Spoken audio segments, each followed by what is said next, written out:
Guilty or not guilty, may nakasagutan o nakaaway na artista? Nairita. Meron. Ay, sabi oh! May bet na artista. Tapos pagka sobrang Guilty.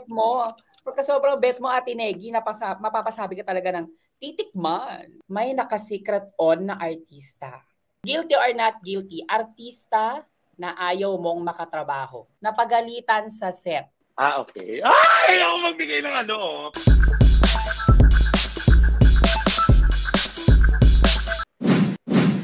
Ang pep challenge natin ngayon, Ate Negi, ay guilty or not guilty extreme.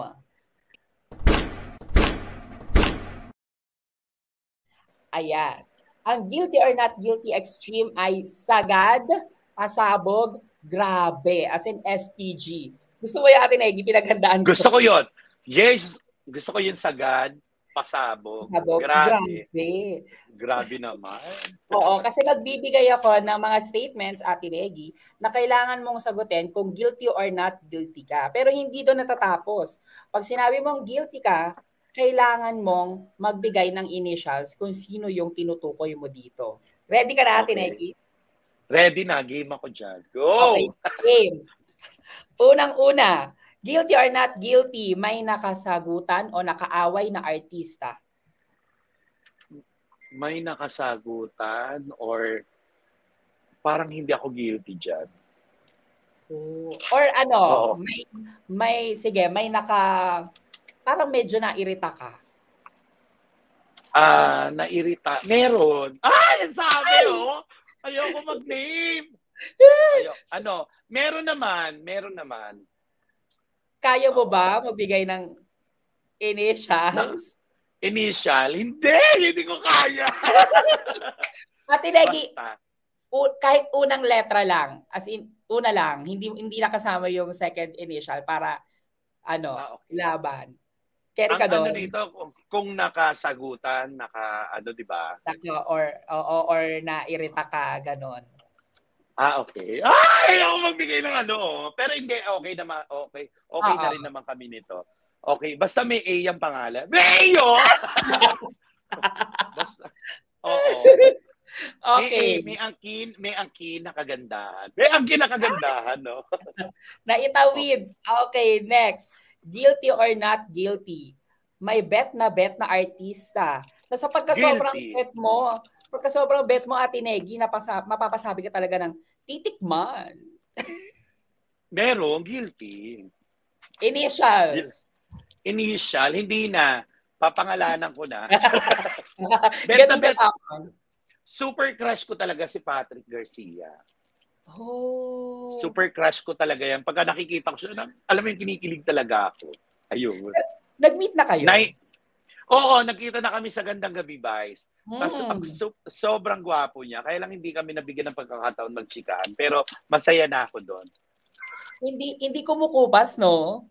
Hindi. Kasi yun eh. Bata pa lang ako talagang crush ko na siya. Ang sabi, oh. Apakalandi ko, Negi, ha? Okay, next. Guilty or not guilty? May naka-secret on na artista. Not guilty ako dyan. Or kahit hindi siya artista talaga na nasa TV, yung sikat sa social media, ganyan, wala. Wala talaga. So lahat ng naging love story mo ay non-showbiz. Non-showbiz. Okay. Saka ang ganda ko naman para magka-jowa ako ng artista. Nako, you'll never know, Ate Negi, baka after 5 years, pagbalik tayo sa Pep Live, yun na yung headline mo.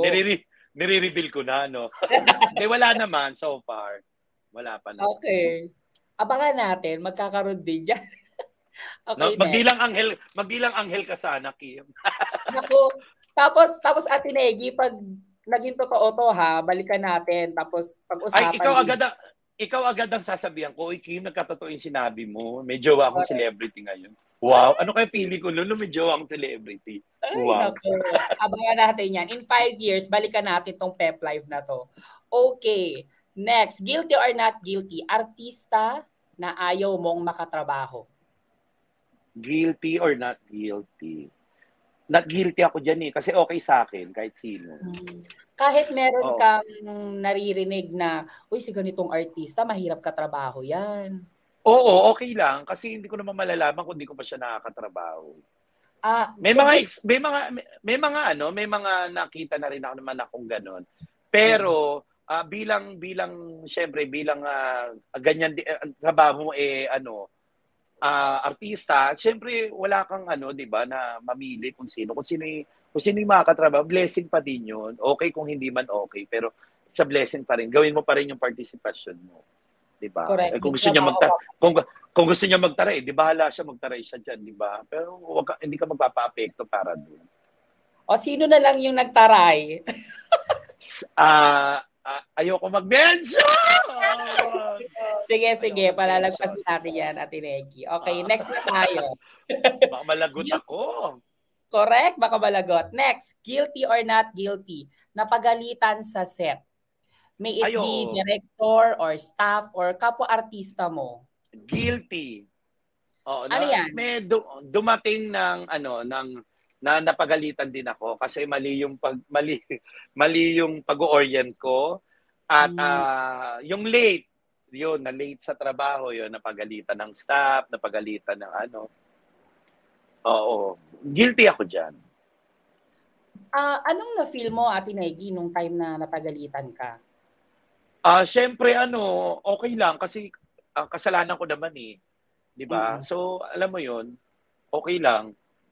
May time ba na nung time na napagalitan ka, naisip mong mag-quit na siya sa showbiz, parang napagod ka na, ganito pala yung buhay artista? Actually, nakakapagod naman talaga eh. Lahat naman ng trabaho nakakapagod. Pero sabi ko nga, kung i-quit mo, kasi madaling magdesisyon na I quit. Pero yung kasi noon, yung alam mo yon, yung pagka nag-quit ka ba, magiging okay ba? Yung sabi ko nga, pag-iisipan mo yung magiging decision mo.